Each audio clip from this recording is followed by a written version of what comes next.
आज सकाळी अश्विनी उठली तेव्हा तिने पाहिलं अर्जुनच्या रूमचा दरवाजा थोडा उघडा होता. तो रूममध्ये बेडवर झोपलेला, पण त्याच्या हातात तोच जुना फोटो होता जो फोटो काल त्याने अश्विनीच्या हातातून खेचून घेतलेला. तेव्हा अश्विनीला जाणीव झाली की अर्जुन फक्त राग आल्याचं वरवर दाखवतो. खरं तर मनातून तो खूप चांगला आहे, हळवा आहे. काही वेळाने तो उठल्यावर तिने पाहिलं अर्जुनच्या डोळ्यांमध्ये आज खूपच वेगळे भाव होते.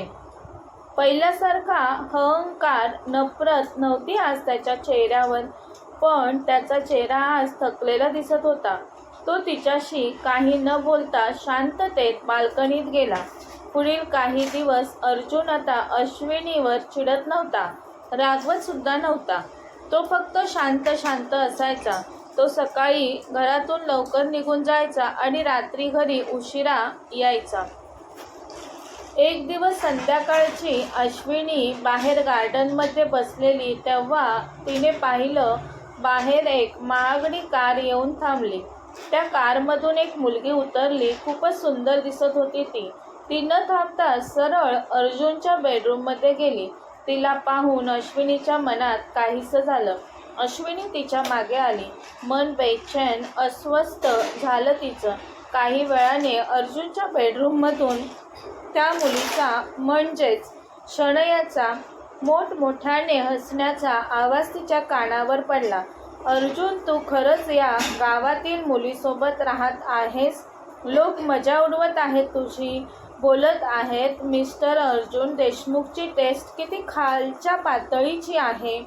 तिला या घरातून बाहेर काढ अर्जुन, आणि तू पहिल्यासारखा तुझी लाईफ एन्जॉय कर. अश्विनी रूम बाहेरच उभी होती. शणैयाचे शब्द ठिणग्या बनून तिच्या कानात उडत होते. ती अर्जुन काय बोलतोय हे ऐकण्यासाठी आतुर होती. अर्जुन बोलला, शणैया, तू बाहेरच्या लोकांविषयी बोलत आहेस. अश्विनीने घरचं वातावरण पूर्णच बदलून टाकलं आहे, जे तू कधीच करू शकली नसतीस. शणैया हैराण होऊन बोलली, तू तिच्यावर प्रेम करायला लागला आहेस की काय अर्जुन, की तुला तिच्यावर, त्या गावठी गावढळ मुलीवर दया येत आहे? अर्जुन शांत झाला क्षणभर आणि बोलला, तिच्यावर दया नाही येत मला. ही तीच मुलगी आहे जिला मी या घरची मोलकरीण बनवली होती, पण आज ही मुलगी माझ्या घरात मला ओळख देत नाही, बोलतही नाही माझ्याशी. असं असूनही तिच्यामुळे माझ्या घराला आज घरपण आलं आहे. तिच्या चेहऱ्यावर नेहमी जी सादगी आणि निरागसपणा असतो तो कधीच मी कोणत्याच श्रीमंत मुलीच्या चेहऱ्यावर नाही पाहिला. अश्विनी अर्जुनच्या तोंडून हे ऐकून सुन्न झाली. अर्जुन खरंच मला समजू लागला आहे का, असं वाटलं तिला. त्याच वेळी शणैया रागाने अर्जुनच्या रूममधून ताड पावलं टाकत बाहेर आली. समोर अश्विनीला पाहिलं तिने. शणैयाने अतिशय तुच्छ नजरेने अश्विनीकडे रागात पाहिलं. ती अश्विनी जवळ येऊन हळू आवाजात म्हटली तिला, तू कितीही साफसफाई कर, घर स्वच्छता कर, पण या घरची धूळ पण तुझ्यावर सूट नाही होत. गावठी, ज्या दिवशी त्याला त्याचं खरं प्रेम जाणवेल त्या दिवशी तू इथून बाहेर कचऱ्यासारखी फेकली जाशील. बोलून ती गाडीत बसून निघून गेली. अश्विनी तिथेच उभी राहून तिला पाहत राहिली. शणैयाच्या बोलण्याने अश्विनीचं हृदय तुटलेलं, पण मनातून खूप रागही येत होता. काय मी खरंच दया दाखवण्यासारखी आहे का? त्याचवेळी तिने मागे पाहिलं तर अर्जुन तिलाच पाहत होता. त्याच्या डोळ्यांमध्ये पहिल्यासारखा तिरस्कार, राग नव्हता आता, पण असा समजूतदारपणा होता. तो पाहून ती घाबरली. तो तिच्या जवळ आला आणि पहिल्यांदाच त्याने तिला सरळ प्रश्न विचारला, तू शणैयाचं बोलणं ऐकलंस ना, तरी तू अजूनही इथे राहण्याचा विचार करत आहेस का? अश्विनीने त्याच्या डोळ्यात पाहत म्हटलं, राहायचं की नाही ते मी पाहून घेईल, पण तुम्ही हे नका समजू की मी इथे तुमच्याकडे दयेची भीक मागायला आली आहे. मी इथे माझी जागा बनवण्यासाठी आले. तुम्हाला ते पटू नाही तर नाही. अर्जुन काही क्षण स्तब्ध झाला. तो काही न बोलता आज त्याच्या बेडरूममध्ये निघून गेला. त्या रात्री घरात अतिशय शांती होती. दुसऱ्या दिवशी सकाळी अर्जुनला घरातून बाहेर जायचं होतं. तो तयार होत होता तेव्हाच त्याच्या कपाटातून एक जुनी फाईल खाली पडली. अश्विनी ती फाईल उचलण्यासाठी वाकली तेव्हा तिने पाहिलं तोच छोट्या मुलीचा फोटो होता त्यात. अर्जुन रूममध्ये आला आणि अश्विनीला फोटो पाहताना पाहून त्याला खूप राग आला. त्याचे डोळे रागाने लाल झाले. त्याने अतिशय रागाने तो फोटो अश्विनीच्या हातातून हिसकावून घेतला. तुला कोणी सांगितलं माझ्या वस्तूला हात लावायला? तुझ्या लायकीत राहा अश्विनी. तो रागात भान नसल्यागत खूपच मोठ्याने तिच्यावर खेकसला. पण आज अश्विनी शांत न बसता त्याच्याकडे पाहून बोलली, खूप झालं अर्जुन तुमचं. आज तुम्ही मला माझ्या लायकीत राहायला सांगत आहात, पण तुम्ही कधी विचार केला आहे का तुम्ही स्वतः कोणत्या जगात जगत आहात? हा फोटो कोणाचा आहे? का तुम्ही हा फोटो घेऊन स्वतःला आणि मलाही शिक्षा करत आहात? ती शनैया जी काल रात्री इथे आलेली ती तुमच्या जीवनाचा कोणता असा भाग आहे जे तुम्हाला भडकवत आहे?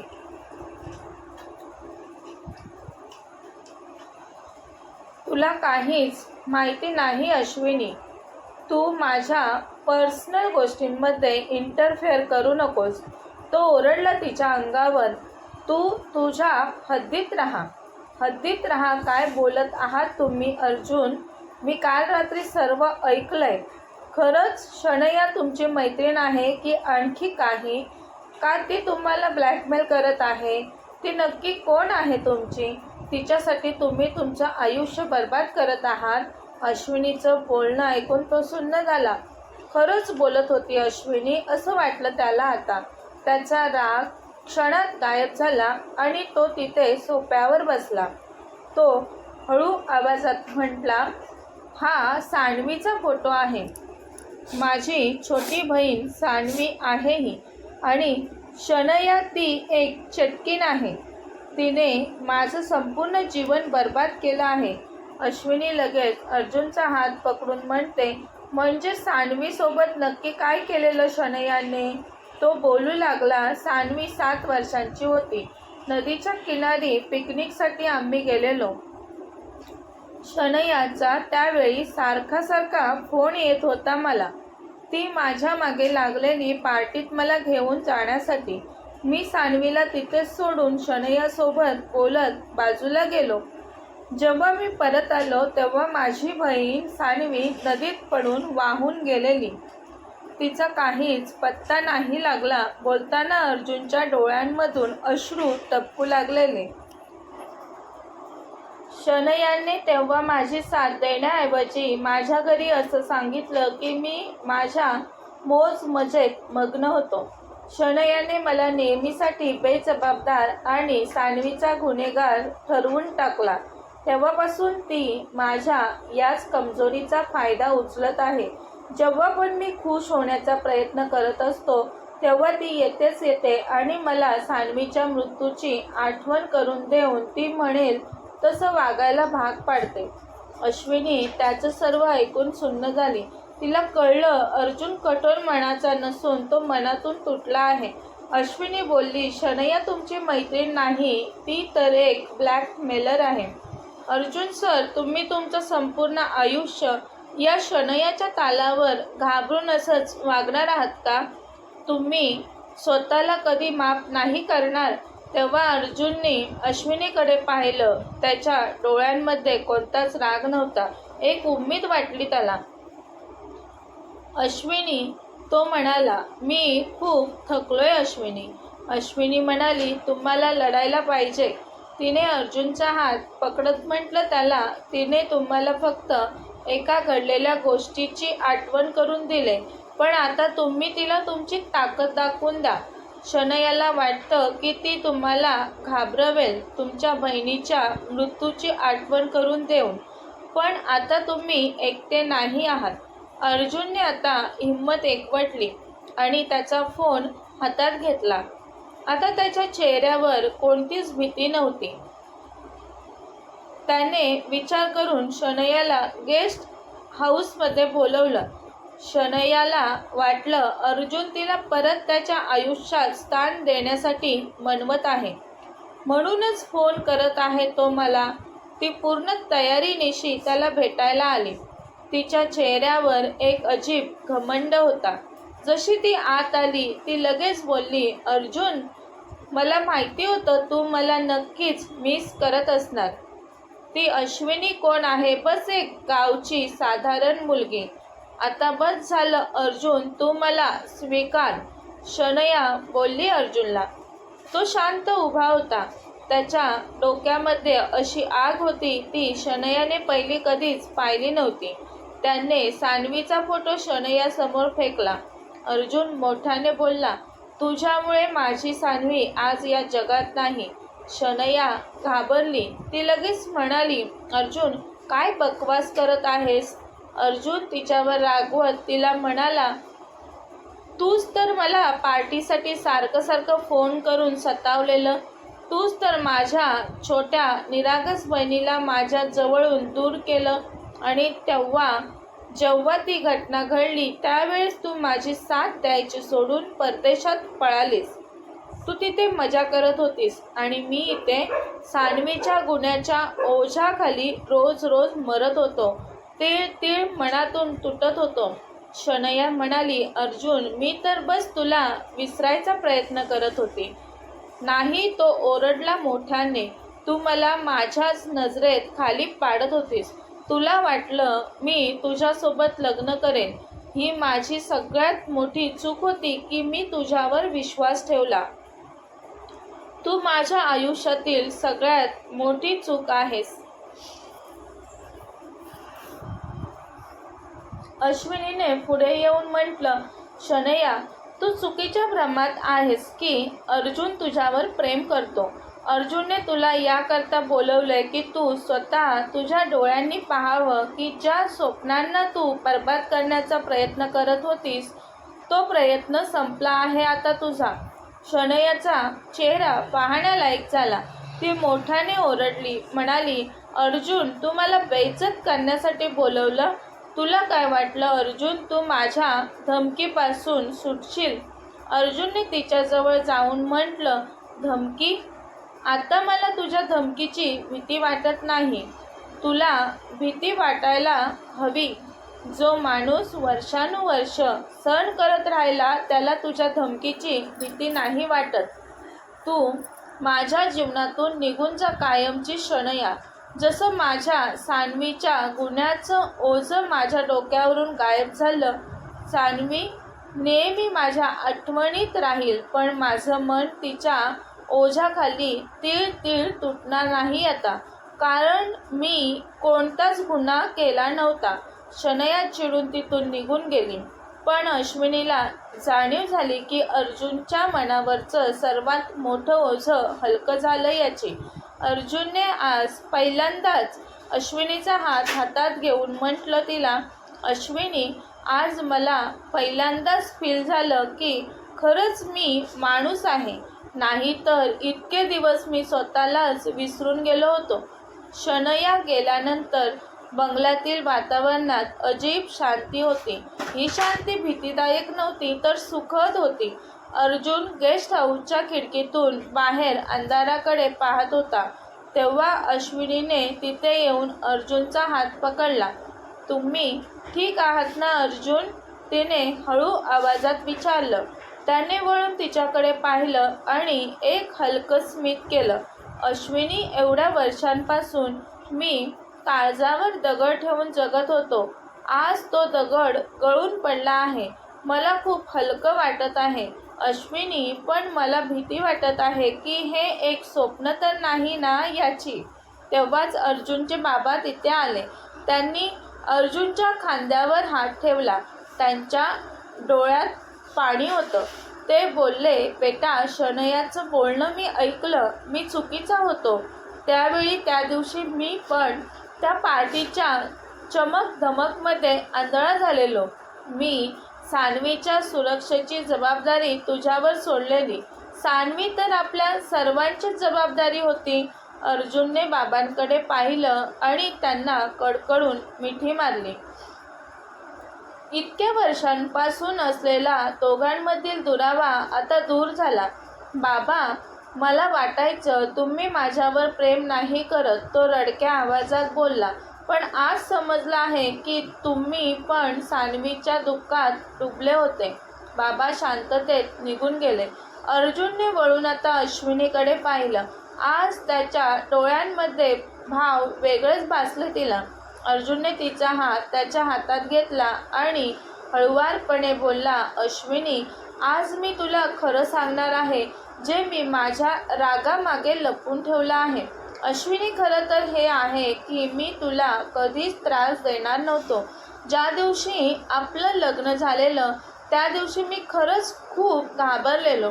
मला भीती वाटत होती मी तुला स्वीकारलं आणि माझ्या भूतकाळाची सावळी तुझ्यावर पडली तर जो पण माझ्याजवळ येईल त्याला सान्वीसारखं दुःख झेलावं लागेल असं वाटून मी घाबरलेलो.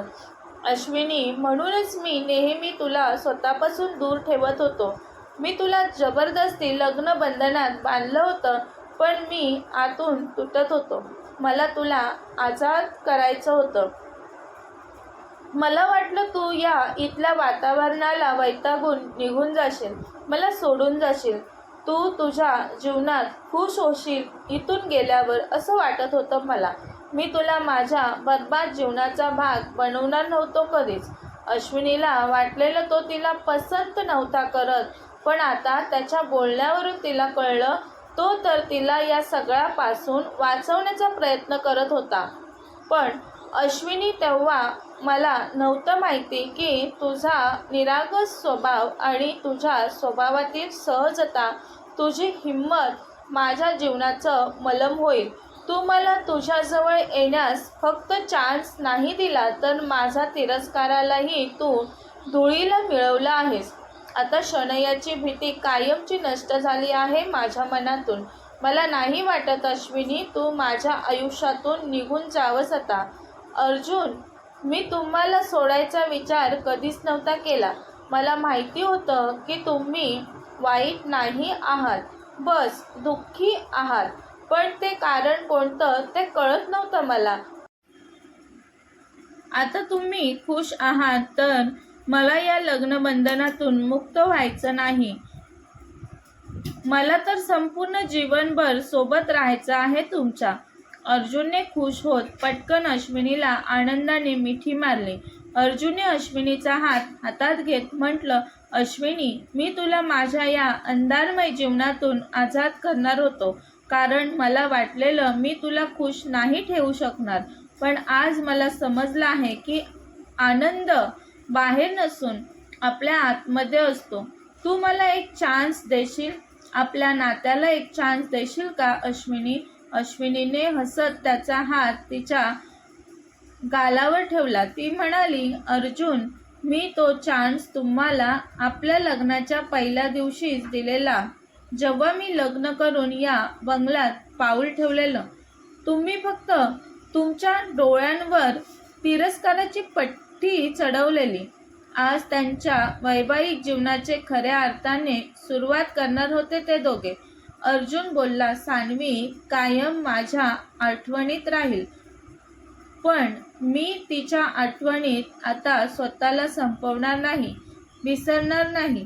दुसऱ्या दिवशी सकाळी अर्जुनने गार्डनमध्ये अश्विनीसोबत वेळ घालवला. तो आता त्याच्या जिम्मेदारीपासून पळत नव्हता. तो घराचा मालिक बनून नाही तर अश्विनीचा जोडीदार म्हणून राहत होता. त्याने अश्विनीला कामात मदत करायला सुरुवात केलेली. जो अर्जुन चहाचा कप स्वतःच्या हाताने उचलत नव्हता, तो अर्जुन आता रोज सकाळी अश्विनीसाठी कॉफी बनवू लागलेला. काही महिन्यानंतर अश्विनीने प्रेग्नन्सी पेपर्स अर्जुनच्या हातात ठेवले. ते पेपर पाहून अर्जुनचे हात कापू लागले. डोळ्यातून अश्रू आले त्याच्या लगेच. तो पटकन खुर्चीतून उठला आणि अश्विनीला कडकडून मिठी मारली. अश्विनी, खरंच? त्याने विचारलं. ती आनंदाने, हा अर्जुन, खरंच खूपच लवकर आपलं बाळ आपल्या आयुष्यात येणार आहे. अर्जुनने अश्विनीच्या कपाळावर ओठ टेकवले आणि तिच्या पोटावर हात ठेवून बोलला, सान्वी गेल्यानंतर मला वाटलं माझं आयुष्य संपलं, पण परमेश्वराने मला आपल्या बाळाच्या रूपात आणखी एक चान्स दिला आहे. हे माझ्या आयुष्यातील सर्वात अनमोल असणार आहे. त्या दिवशी बंगल्यात खूप आनंद पसरला. जो बंगला याआधी उदास असायचा त्या बंगल्यात आता आनंदच आनंद चारी बाजूंना पसरलेला. त्या दोघांनी एकत्र डिसाईड केलं ते दोघे त्यांच्या बाळावर खूप जास्त प्रेम करणार. त्यांचं कुटुंब पूर्ण होणार होतं बाळाच्या येण्याने. दिवस भरभर निघत चाललेले. अर्जुनचे लक्ष आता कंपनीपेक्षा अश्विनीच्या तब्येतीकडे असायचं. तो दिवस आलाच शेवटी. बाळाच्या रडण्याचा आवाज अर्जुनच्या कानावर पडला. अर्जुनच्या डोळ्यांमध्ये अश्रू होते. डॉक्टर बाहेर आला तेव्हा त्यांनी हसत म्हटलं, तुम्हाला मुलगी झाली, कॉंग्रॅच्युलेशन्स. ते ऐकून तो आनंदाने सुन्न झाला. तो पळत अश्विनी जवळ गेला. अश्विनीच्या कुशीत त्याची नन्हीशी परी होती. अर्जुन हळूच तिच्याजवळ गेला आणि तिचा छोटासा नाजूक हात त्याच्या हातात घेतला आणि रडायलाच लागला. त्याने परीला उचलून जवळ घेतलं. त्या क्षणी त्याच्या चेहऱ्यावर शांती आणि समाधान झळकत होतं. अश्विनी अर्जुनला खुश पाहून आनंदी झाली. ती मनात म्हणाली, ज्या अर्जुनला मी पाहिलेलं तो कठोर हृदयाचा, निष्ठुर मनाचा होता, पण आज तोच अर्जुन वडील झाल्यावर नरम हृदयाचा झाला आहे. अर्जुनने परीच्या कपाळावर हळूवार ओठ टेकवले. अर्जुनने अश्विनीचा हात घट्ट धरला आणि तो बोलला, अश्विनी, आज मला विश्वास बसत आहे परमेश्वराने तुला माझ्या जीवनात सर्वात मोठी खुशी आणण्यासाठी पाठवला आहे. म्हणून म्हणतात जीवन असं नसतं जसं आपण विचार करतो, तर ते आपल्या बनवण्यावर घडवण्यावर असतं. कथा समाप्त. अशाच नवनवीन कथा ऐकण्यासाठी चॅनलला सबस्क्राईब करा. कथा आवडल्यास लाईक, शेअर आणि कमेंट करायला विसरू नका. धन्यवाद.